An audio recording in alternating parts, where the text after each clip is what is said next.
tenido por lo menos un problema de salud, desde dolores severos de espalda hasta alcoholismo, aumento en la frecuencia de fumar y en la incidencia de problemas emocionales que interfieren con su trabajo. En 1993, el Instituto Nacional de Salud y Seguridad Ocupacional de Estados Unidos, la unidad especializada en investigación y desarrollo que propone la reglamentación del ramo, reportó que alrededor del 11% de todas las incidencias de enfermedades ocupacionales se relacionaban con problemas mentales. El estudio que realizó indicaba que el costo promedio de administrar estos casos ascendía a $11,000, comparados con el promedio de $5,000 de todos los demás casos de lesiones y enfermedades. Como ya lo comentamos, los avances de tecnología han sido criticados ya por su contribución a la generación de estrés, pero también existen muchos ejemplos de tecnología que reduce el estrés y que mejora la seguridad en el trabajo. Una ilustración de ello es el uso de equipo de reconocimiento de voz en ambientes peligrosos, en donde es muy importante que el trabajador tenga las manos libres.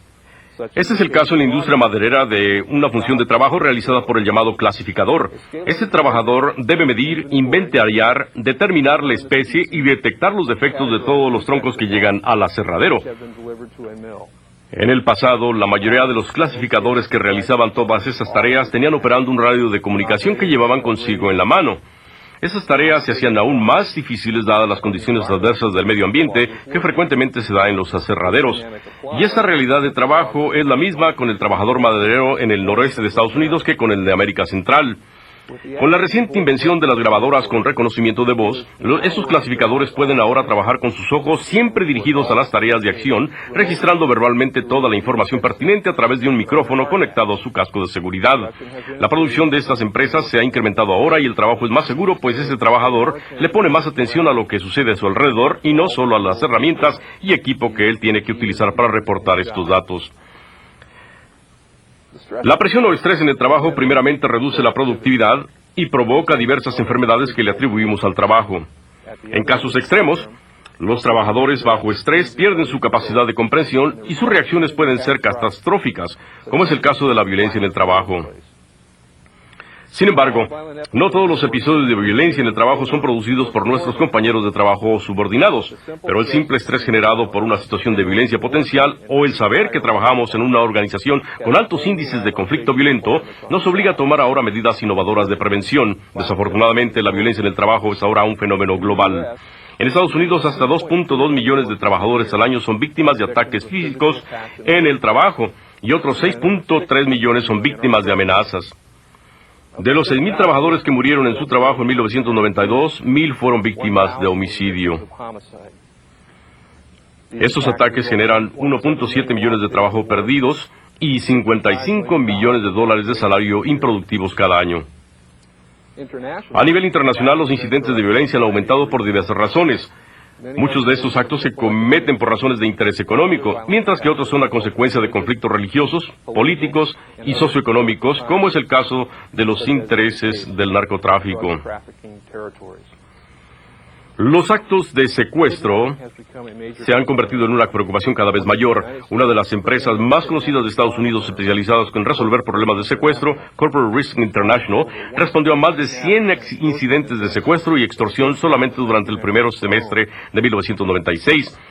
El 33% de estos incidentes ocurrieron dentro de los Estados Unidos, otro 33% en América del Sur, 11% en México y Centroamérica,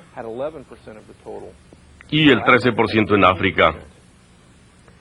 Se puede decir que el secuestro, la extorsión y el chantaje son algunos de los elementos de la violencia contemporánea en el trabajo, pero a medida que el mundo se hace más pequeño en razón de la facilidad de viajar y el cada vez mayor acceso a la información, más y más personas enfrentarán estos riesgos.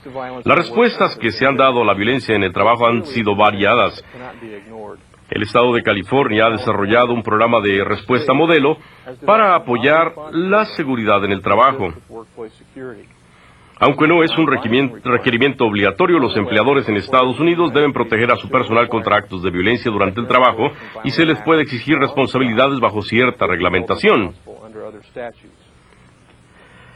He repasado brevemente con ustedes algunas de las áreas de riesgo en el trabajo cuyo control redundará en una reducción directa de lesiones y enfermedades en su organización, incrementando productividad. Al reflexionar sobre la gran gama de actos de violencia y de terrorismo que suceden hoy en día, podemos concluir que este tema de la administración de la salud y la seguridad en el trabajo se ha ampliado y sofisticado. Existen ahora muchas y diversas estrategias especializadas. Veamos algunas de ellas. Primero, si estamos de acuerdo que los riesgos de lesiones y enfermedades se desarrollan durante un proceso continuo, debemos incorporar dos elementos a cualquier estrategia de control. El primero de ellos siendo el de tomar algún tipo de acción. Esta acción pudiera simplemente ser el fomentar el reconocimiento del riesgo o quizá alguna acción preventiva directa en contra alguna tendencia de incidencias. Ambas son de importancia. Al desarrollar un sistema de reconocimiento del potencial de incidencias adversas a la tranquilidad en el trabajo, se pueden prevenir muchas de ellas. ¿Qué se debe incluir en este tipo de sistema? Entre otras cosas, seminarios de sensibilización, boletines informativos, revistas técnicas y demás información que acelere el proceso y que demuestre al personal que no está solo en su lucha contra estos riesgos. Responda a las incidencias que se han vivido. Por ejemplo, si se observa una tendencia de accidentes traumáticos acumulativos, de inmediato realice los estudios para determinar su origen. Encontrará de gran utilidad en este proceso el involucramiento de los propios trabajadores, quienes casi siempre tienen ideas muy creativas de mejoramiento. Esto a la vez ayudará a que estos mejoren su disciplina de protección. También la información anecdótica pudiera ser de gran valor, por lo que no debemos descartarla. Cuando el personal comparta con usted información de este tipo, esté preparado para darle seguimiento. En todos los casos de riesgo de violencia en el trabajo, los comentarios aparentemente casuales e informales son señal siempre de conflictos inminentes. Por ejemplo, uno de mis actuales alumnos reconoció al estudiante de ingeniería que mató a los 3 profesores de San Diego State. Primeramente dijo estar muy sorprendido que su amigo hubiera sido capaz de hacer lo que hizo, pero enseguida comentó que su amigo también era un tanto raro y que quizá reflexionándolo sí había ya pensado que ese amigo haría alguna vez algo extraño. Si los profesores de ingeniería hubieran escuchado estos comentarios de mi alumno antes del trágico incidente, quizá hubieran podido estar más atentos al comportamiento de su estudiante de ingeniería y haber tomado ciertas medidas preventivas. Las acciones que he mencionado son quizás algunas de las más básicas que todos debemos adoptar. Estas son eficaces y de bajo costo.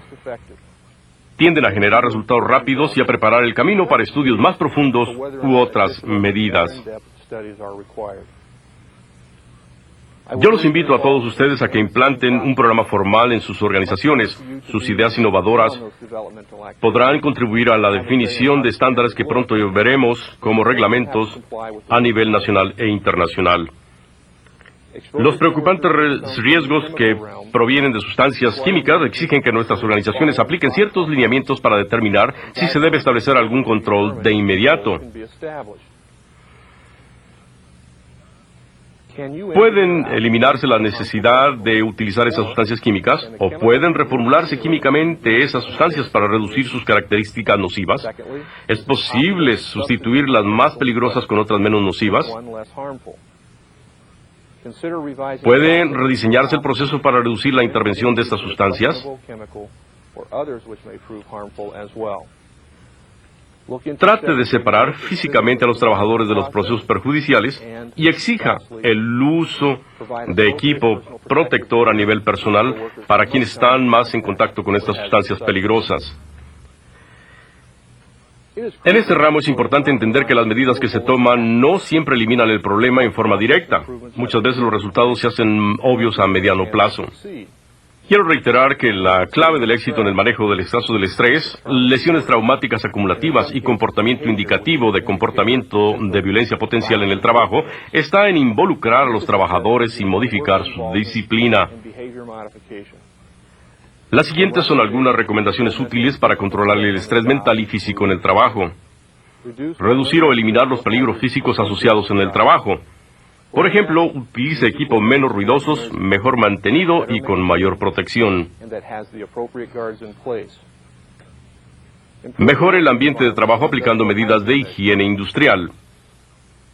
Asegure que los trabajadores conozcan las metas de la organización y su rol en el logro de las mismas. Planee y comunique los cambios que van a implementar. Involucre al personal en este proceso de cambio. De hecho, puesto que siempre se dan cambios, realice actividades de involucramiento de manera permanente. Donde sea posible, modifique la forma de realizar las tareas para que se permita la opinión y participación del trabajador. Nunca se subestime el gran valor de la actividad de trabajo, por lo que debe minimizarse en lo posible la segregación de trabajadores. El Estado de California ha identificado 3 circunstancias distintas asociadas con la violencia en el trabajo. Primero, podemos incluir los actos realizados por alguien que el trabajador ni siquiera conoce, como pueden ser los asaltos a los establecimientos comerciales. Luego tenemos los actos de violencia cometidos por alguien que es el receptor de los bienes o servicios que nuestra organización produce. Algunos de los casos más comunes han involucrado a maestros de educación básica, como fue el caso de la escuela elemental en la Gran Bretaña a principios de 1996. Un tercer tipo de actos de violencia es el que lo produce alguien que es empleado o que está relacionado de alguna manera con la organización víctima. Estos casos pueden involucrar compañeros de trabajo, administradores, proveedores, familiares o amigos. Es siempre muy importante comunicar a toda la organización nuestra intolerancia a cualquier tipo de violencia y nuestro compromiso de identificar y detectar los riesgos. Es esencial investigar a cualquier incidencia antisocial en el trabajo, independientemente de su magnitud, y tomar acción correctiva inmediata. Y por supuesto, todo nuestro personal debe de ser capacitado para poder reconocer los peligros y los requerimientos de remediación. Como referencia, se incluye en el apéndice de su manual de participante una copia del programa modelo de prevención de lesiones y enfermedades y de seguridad en el trabajo de California. Ha sido un gran placer tener la oportunidad de compartir con ustedes algunos enfoques de gran actualidad en este amplio tema de la salud en el trabajo y que ojalá les sirva a todos ustedes en la implantación de tácticas preventivas que eviten costos muchas veces incuantificables. Muchas gracias. Comenzamos con la primera sesión demostrativa de preguntas y respuestas. Trataremos de dar cabida al mayor número de preguntas. Únicamente les pedimos que hagan solo una pregunta en cada llamada y que en lo posible sea breve. Ustedes pueden llamar directamente al estudio, a los teléfonos o al fax que están ahora en su pantalla. Les recordamos alejar el teléfono de su pantalla al hacer sus preguntas para evitar interferencia. La primera pregunta nos viene de Argentina. Escuchamos a participante del Instituto Nobel Río Tercero. Adelante. Argentina. Buen día, del Instituto Nobel de Río Tercero, Córdoba, Argentina. La pregunta es, si puede mencionar un método para la investigación y gestión de riesgos para la salud. Gracias.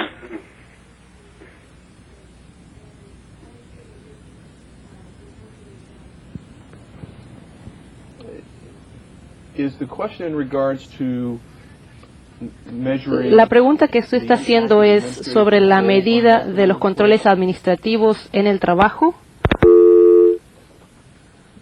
Parece que se perdió la llamada. It seems we've lost that phone call. Voy a tratar de contestar esa pregunta según la entendí.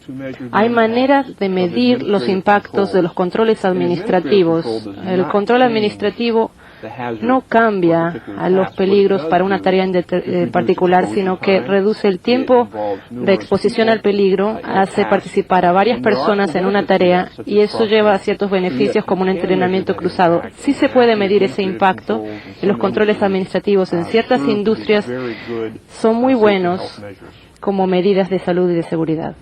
Muchas gracias. Nos vamos ahora a México, Tepic, Nayarit. Escuchamos la pregunta que formulan del Instituto Tecnológico. Adelante. Sí, buenos días. Mire, desde esta región de Tepic un saludo. Lo saluda Albino Rodríguez Díaz.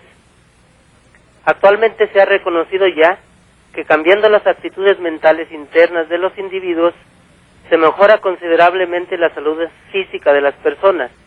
La pregunta es, ¿qué tienen que hacer las organizaciones para asegurar y estimular la actitud positiva de los trabajadores, que fomenten no solo su salud, sino su identidad y pertenencia, así como la productividad. Gracias. Esa es una pregunta excelente y quizás el Dr. Johnson tenga un par de comentarios sobre eso también, pero quiero hacer una respuesta breve. Yo mencioné en mi presentación la necesidad de la participación de los trabajadores en el proceso de cambio y en la educación de ellos para los aspectos generales de las empresas. Eso ayuda a una mayor autoestima, a una mayor comprensión de las tareas y de las actividades de trabajo, y el valor de eso es que tienden a estar más seguros y tener una mejor salud. Entonces, si miramos todos los elementos sobre una línea continua de hacer participar a los trabajadores y de que los apreciamos, eso obviamente mejora la productividad. Saludamos ahora a la Universidad Nacional de Ingeniería en Lima. La escuchamos. Aló. Sí, Lima, adelante. Universidad Nacional de Ingeniería. La pregunta es la siguiente. ¿Cómo manejar en países en desarrollo el estrés en el trabajo cuando los salarios, las motivaciones y las condiciones de trabajo son difíciles de cambiar? Muy buena pregunta.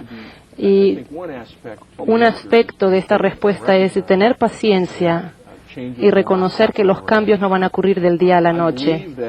Yo creo que una de las principales maneras de enfrentarnos a estas preocupaciones en los países en desarrollo, donde todavía tenemos industrias artesanales y trabajo con el uso de la mano de obra, es esperar y ver que hay posibilidades de cambiar, pero también hacer que los empleados reconozcan los peligros y empiecen a cambiar de a poco.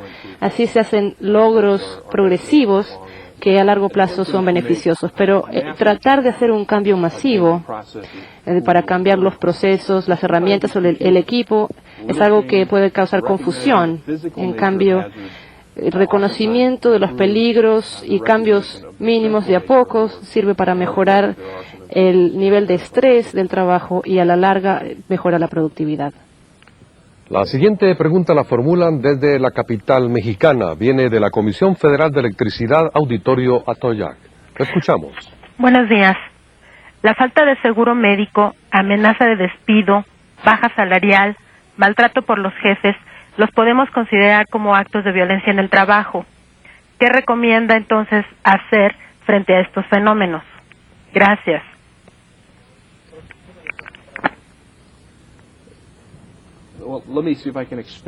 Quisiera expandirme en la pregunta primero. Si se trata de preocupaciones por el desempleo, ¿esa preocupación se debe a un cambio de procedimientos o tecnologías o solamente es un asunto relacionado con la economía? Bien, y ahora nos trasladamos a Panamá. La siguiente pregunta es formulada desde la Universidad Tecnológica de Panamá. And the next question from Universidad Tecnológica de Panamá. Panamá. Parece que se ha perdido la llamada. Volvemos a insistir. Panamá, ¿está usted ahí en el teléfono? Sí, buenos días. ¿Aló? Sí, un poquito más duro, por favor, hable. Buenos días. Buenos días. La pregunta es la siguiente. ¿Han evaluado la forma de cómo puede afectar un plan de jubilaciones en la productividad y sus efectos en la salud, como por ejemplo el estrés y el ambiente de trabajo? Gracias. I'm sorry, I will need clarification on the first part of that question. La primera parte de esa pregunta. Ajá, muy bien. Si han evaluado la forma de cómo puede afectar un plan de jubilaciones en la productividad. There are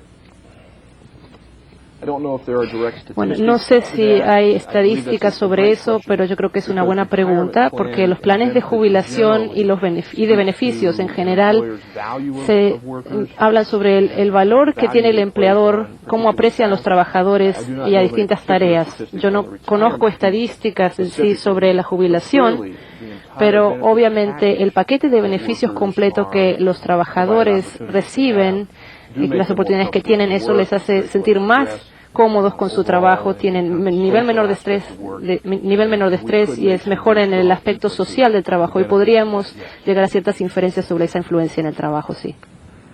Saludamos ahora a los participantes en esta televideoconferencia residentes en Aguascalientes, México, del Instituto de Seguridad y Servicios Sociales para los Servidores Públicos del Estado de Aguascalientes. Viene la siguiente pregunta. Adelante. Sí, ISO 14.000, ISO 9.000 contemplan prácticamente la exposición que el doctor Daniel Hopwood ha hecho esta mañana. Quisiera preguntarle, en Estados Unidos son normas establecidas y obligatorias para el desempeño del trabajo laboral en cualquier esfera, y si ISO 18.000 está programado para entrar a vigencia próximamente.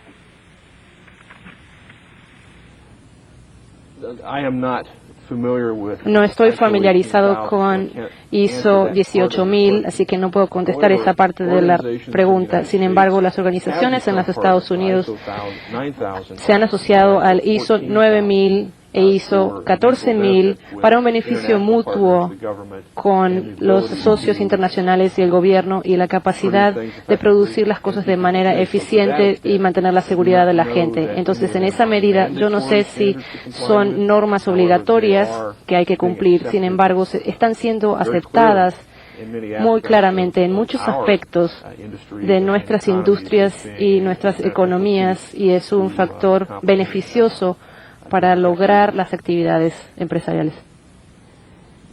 Bien, nos trasladamos ahora a Brasil. Desde San Pablo nos formula la siguiente pregunta de la Fundación Carlos Alberto Vanzolini. Escuchamos. ¿Sí?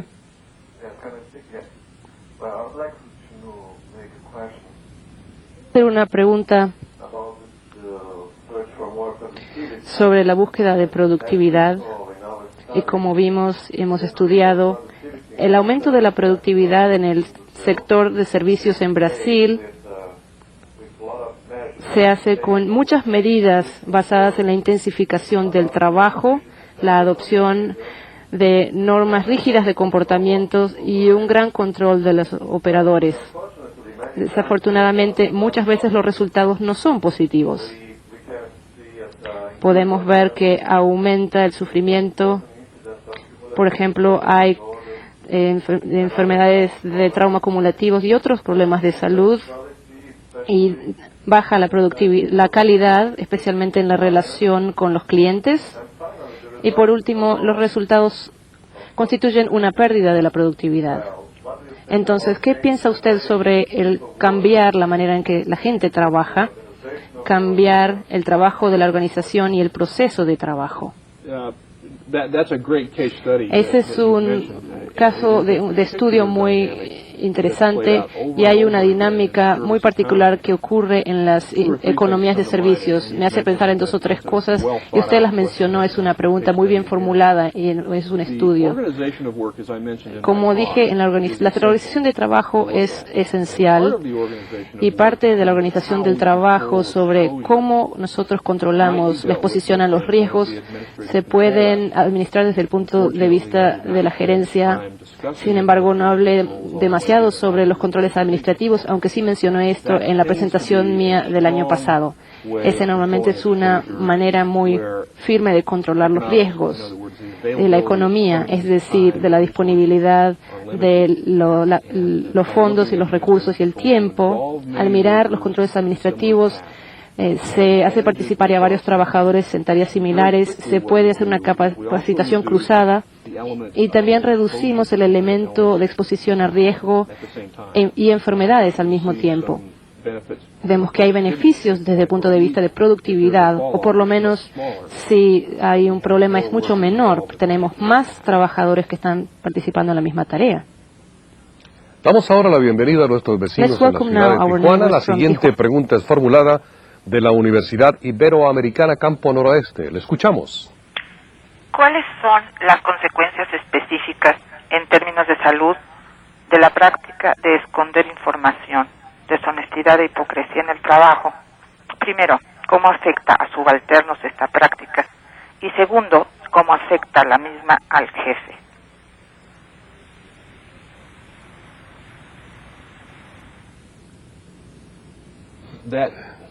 That's a tremendous question. Es una muy buena pregunta. No sé si hay una respuesta breve a esto, pero sí es muy importante y afecta a distintos elementos. Yo mencioné esto, tiene que ver con la violencia en el trabajo. Según conocemos la dinámica en la seguridad en el trabajo y la violencia, nos dice que cuando hay una falta de participación, una falta de control del proceso personal, aumenta el estrés y de alguna manera se tiene que aliviar, y a veces esto ocurre con elementos de violencia. Pienso esto tiene que ver con las consecuencias que usted mencionó: la hipocresía, la confianza, la deshonestidad con los trabajadores. Eso con el cambio, sí, eso puede afectar la productividad, pero también tiene que haber una manera de que se alivie ese estrés. A veces los trabajadores se enferman, o esto se manifiesta con violencia o con un comportamiento poco común, y es una buena manera de ver si está ocurriendo algo, y lo que hay que ver es un cambio de comportamiento. Esta es una pregunta tremenda, muy importante, y llevaría mucho tiempo contestar todo, pero la honestidad y la integridad con los trabajadores por parte de los jefes es un factor esencial para la productividad. Y desde Tijuana nos trasladamos a Bolivia, en Sudamérica. De la Universidad Privada Boliviana de Cochabamba formulan la siguiente pregunta. Adelante. Buenos días, acá de la Universidad Boliviana. Se ha hablado mucho de que dentro del manejo de la salud se debe lograr el cambio de mentalidad. Mi pregunta es, ¿cómo podemos empezar con lograr este cambio de mentalidad en la fuerza laboral en los países donde los aspectos sindicales son bastante fuertes?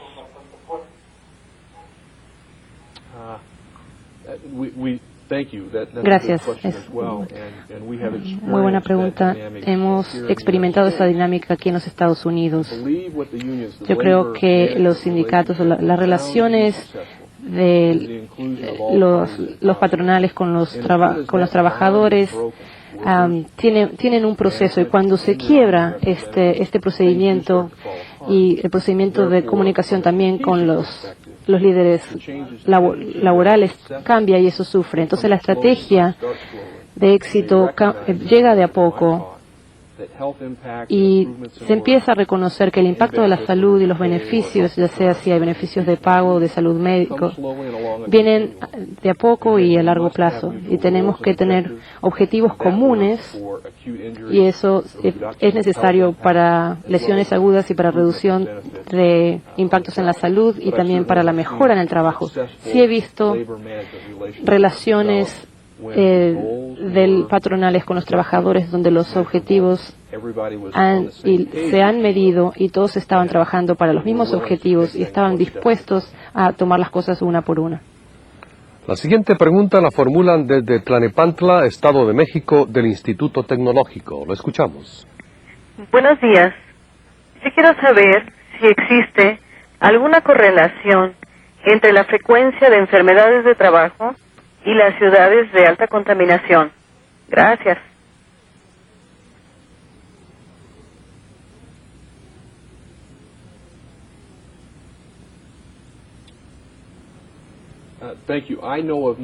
Gracias. Yo no conozco de ninguna relación directa, pero está muy claro que podemos llegar a ciertas inferencias sobre la incapacidad de los trabajadores de recuperarse de las tareas. Es decir, si usted estuviera sufriendo cierto estrés, el normal con el trabajo, por ejemplo, el cansancio, la fatiga, los factores estresantes del medio ambiente empeoran esta situación y nosotros normalmente necesitamos recuperarnos de estos elementos para poder volver al trabajo al día siguiente. Entonces, los factores estresantes del medio ambiente, como la contaminación o un entorno de mucho ruido, puede afectarnos. Cuanto más podamos minimizar esto, más preparados y listos estaremos para trabajar. Estaríamos más conscientes y más saludables y por lo tanto más productivos. Escuchemos ahora la pregunta que nos formulan desde la Universidad Nacional Autónoma de México, Facultad de Medicina Veterinaria y Zootecnia, México, Distrito Federal. Adelante. Muy buenos días. En base a su experiencia, ¿cuál sería un programa básico implantado en una empresa de servicios para evitar el estrés laboral de sus empleados debido a las fricciones cotidianas en su trato con el público? Gracias.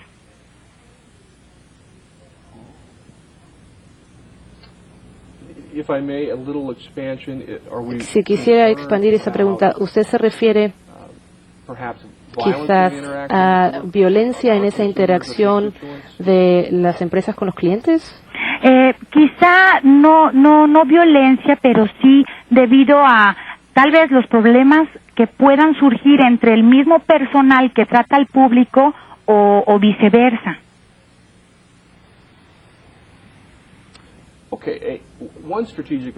Un enfoque estratégico, si pudiera enfocarme a esto en general, es reconocer cómo nosotros controlamos nuestros riesgos a los peligros. Una manera de enfocarnos frente a la enfermedad y las lesiones es enfocarse en la dinámica. No sé en qué empresa está hablando usted, pero si sabemos cuáles son las dinámicas del trabajo, podremos establecer controles. Por ejemplo, en el negocio de la hotelería están los riesgos de los trabajos repetitivos para los que están en el cuidado, en la limpieza. Hay maneras de controlar los riesgos, por ejemplo, utilizando carros con ruedas o hacer que dos personas realicen el trabajo de levantar objetos pesados o camas. Y también hay otro elemento que es la rotación de los empleados. Y luego tenemos el tercer elemento, que son los controles físicos, los controles administrativos, uno de los cuales sería la rotación del trabajo. Y la tercera manera de ver cómo se puede lograr ese riesgo tiene que ver con la capacitación. Las personas tienen que comprender el proceso, comprender los peligros desde el punto de vista del reconocimiento de cuándo es que existen estos peligros. Y entonces este programa de